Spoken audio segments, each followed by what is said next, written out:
E aí, meu povo, olha eu aqui de novo para essa aulinha, segunda aulinha, mais precisamente de geologia. E hoje, barbada. Eu sei que eu me passei um pouco ali na estrutura interna da Terra, mas ela envolve realmente alguns processos interessantes. Vale a pena a gente dar uma atenção especial. Agora não, agora é barbada. É mais entender realmente essa dinâmica ali de ideias que foram surgindo ao longo do tempo para tentar entender, para nos dar uma compreensão mais precisa a respeito da dinâmica interna da Terra.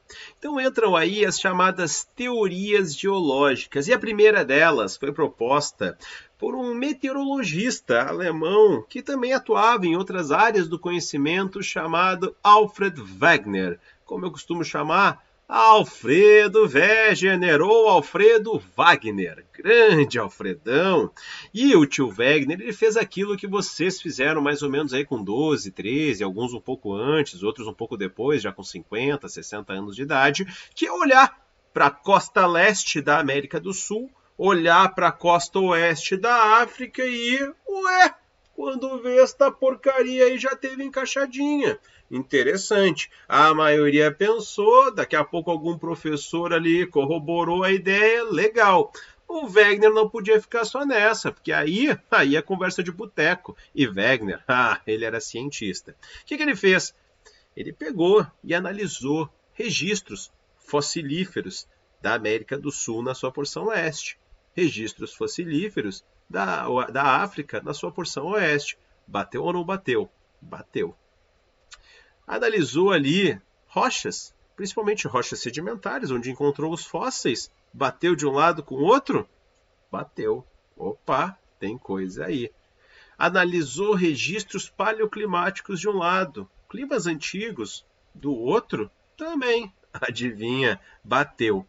O problema, galera, é que não existiam instrumentos tecnológicos ou conhecimento suficiente para que as ideias de Wegener fossem efetivamente comprovadas. Então ali, entre 1913 e 1915, ele lançou as ideias. Isso gerou um bafafá na comunidade científica internacional. Muitos pares do Sr. Wegener, inclusive, o ridicularizaram e, claro, diante de um cenário onde ele não poderia comprovar como um continente se partiu ao meio, outras teorias aceitas há mais tempo continuaram vigorando. Mas calma que as coisas vão mudar um pouquinho de figura. Lá por volta ali de meados do século XX, já no pós-guerra, e infelizmente essa é uma realidade triste, mas a nossa espécie progride muito tecnologicamente no contexto de guerras. É triste, mas infelizmente é a realidade. Avanço bélico sem avanço moral, sem avanço ético, pode dar problemas significativos. Mas isso não vem ao caso agora. O fato é que, até então, o pessoal achava que, no fundo do oceano, nós encontraríamos as rochas mais antigas do planeta.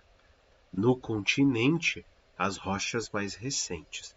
A gente não conseguia fazer esses cálculos de decaimento radioativo com minerais. A gente não tinha ideia de como seria o assoalho oceânico em toda a sua extensão. Lembrando que 70% da superfície do planeta é coberta por água. Então esse era um grande desafio. Só que com o passar do tempo, ao longo do século XX, nós desenvolvemos mecanismos, tecnologias, conhecimento para fazer datação de rochas e também para fazer o mapeamento do assoalho oceânico.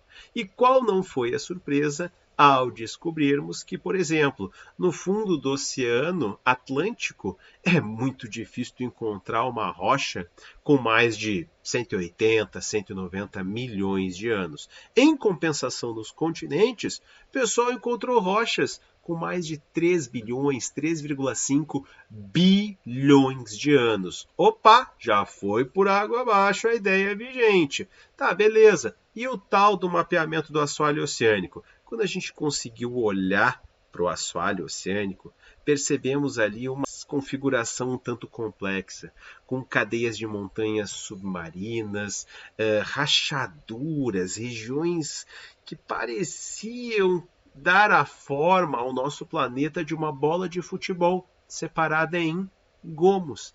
Interessante que próximos a esses gomos havia uma frequência maior de eventos geológicos, vulcanismos, terremotos, os próprios tsunamis. E aí, meu povo, a gente conseguiu ter a base para o surgimento da tectônica de placas.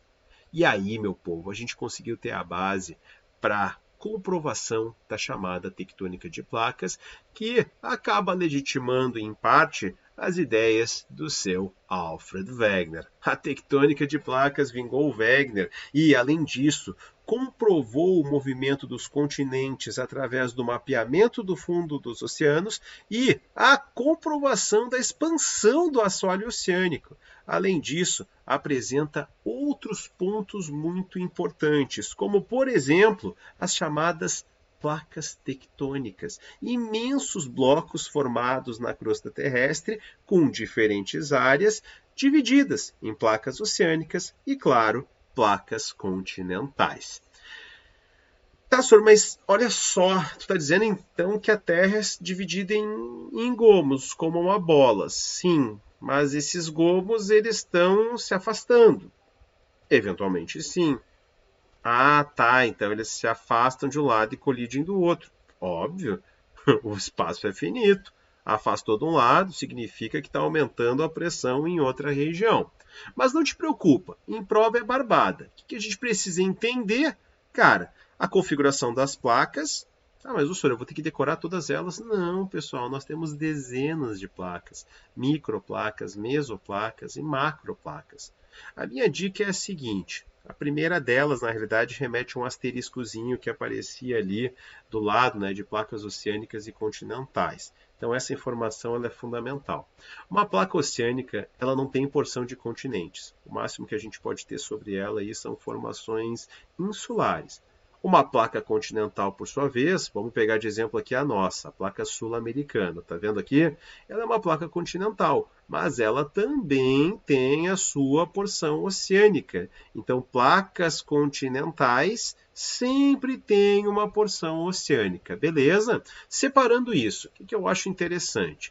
Cara, as provas, obviamente, cobram aqueles terremotos pontuais. Ah, aconteceu aqui, por exemplo, não aparece a placa de Anatólia, que seria uma microplaca que atinge ali, pega ali essa região da Península Arábica, continente ali africano, a placa africana, e aí eu tenho essa microplaca aqui, muitas vezes ele fazendo uma movimentação lateral, tá? Daqui a pouco a gente vai comentar a respeito disso.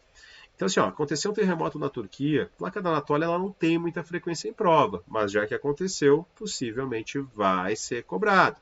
Agora, numa situação normal, eu peço que vocês fiquem de olho na nossa, a placa sul-americana, a placa africana, a placa norte-americana, a placa eurasiática, cuidado terraplanistas, porque ela sai aqui do outro lado, tá bem? A placa das Filipinas, que não é qualquer coisa, essa mesoplaca aqui, cara, é a placa mais ativa do mundo. Tem problemas que acontecem dos dois lados dela, então fiquem de olho. A placa do Pacífico, que é uma placa imensa, certo? A placa de Nazca, que colide com a placa sul-americana. E aí alguns limites aqui no continente americano, a placa caribenha, que colide com a placa de Cocos, gerando essa instabilidade aqui no Caribe. Essa microplaca aqui conhecida como Juan de Fuca, que vem avançando lá do México em direção aí aos Estados Unidos. Então pega essa porção oeste dos Estados Unidos, mais ou menos ali no estado da Califórnia, avançando, né? Até lá o estado de Washington, no extremo noroeste dos Estados Unidos. Interessante, porque aqui tem alta incidência de terremotos. Reparem, inclusive, nessas setas. Essa região aqui, pessoal, do Pacífico, ela tem muito dessas setas que estão indo ali em direção ao mesmo ponto. Elas estão ali se encontrando. Esses são os chamados limites convergentes. E são limites bem perigosos. Em geral, são áreas com muita instabilidade geológica, ou seja, com muita frequência de vulcanismos, terremotos, etc. Fechou?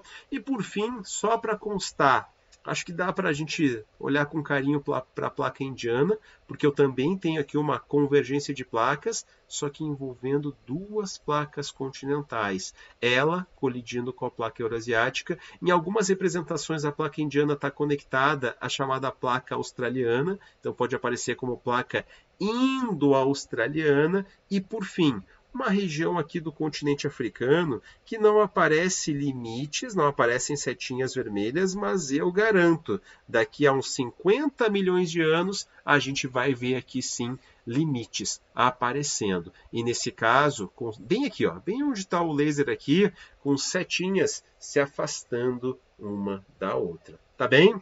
Cara, juro para vocês, bota esse teu mapinha aí na tela, estuda, destaca as placas que eu enfatizei, porque eu te garanto, depois é só entender o que acontece, onde colide, onde afasta, onde desliza lateralmente, e aí acabou. Guardando essas informações, garantia de acerto.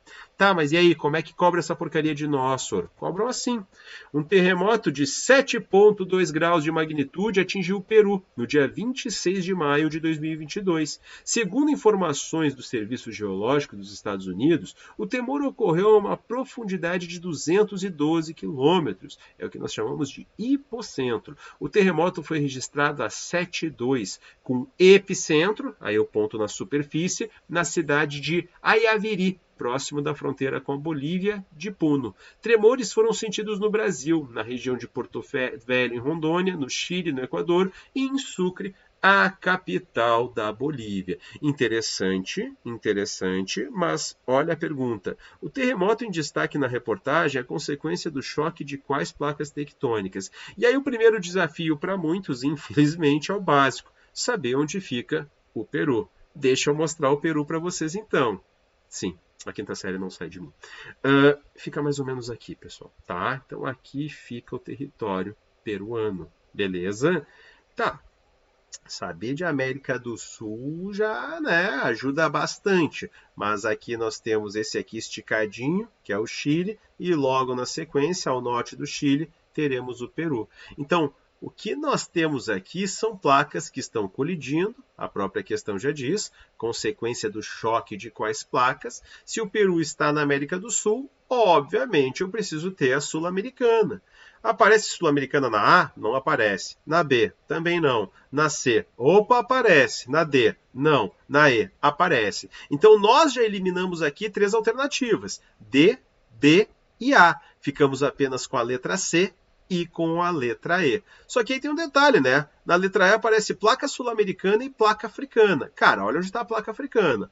Olha onde está o Peru. Portanto, só pode ser o quê? A letra C, placa de Nazca, é a placa sul-americana. Mesmo que tu não soubesse a placa de Nazca, e isso é um grande problema para questões de geologia, por raciocínio tu já conseguiria saber que o Peru, né, que a América do Sul fica aqui.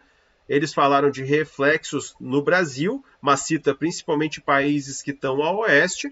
E, claro, facilitaria muito mais a tua vida saber o nome dessa bonitinha, essa pequena atrevida, conhecida como placa de Nazca. Beleza? Galera, aula curta, só para apresentar as teorias e uma questão típica de como isso aqui poderia ser cobrado de vocês. Beleza? Então a gente encerra a nossa segunda aulinha de geologia e aí é só correr para o abraço, mas vem mais coisa na sequência. Beijo, beijo, tchau!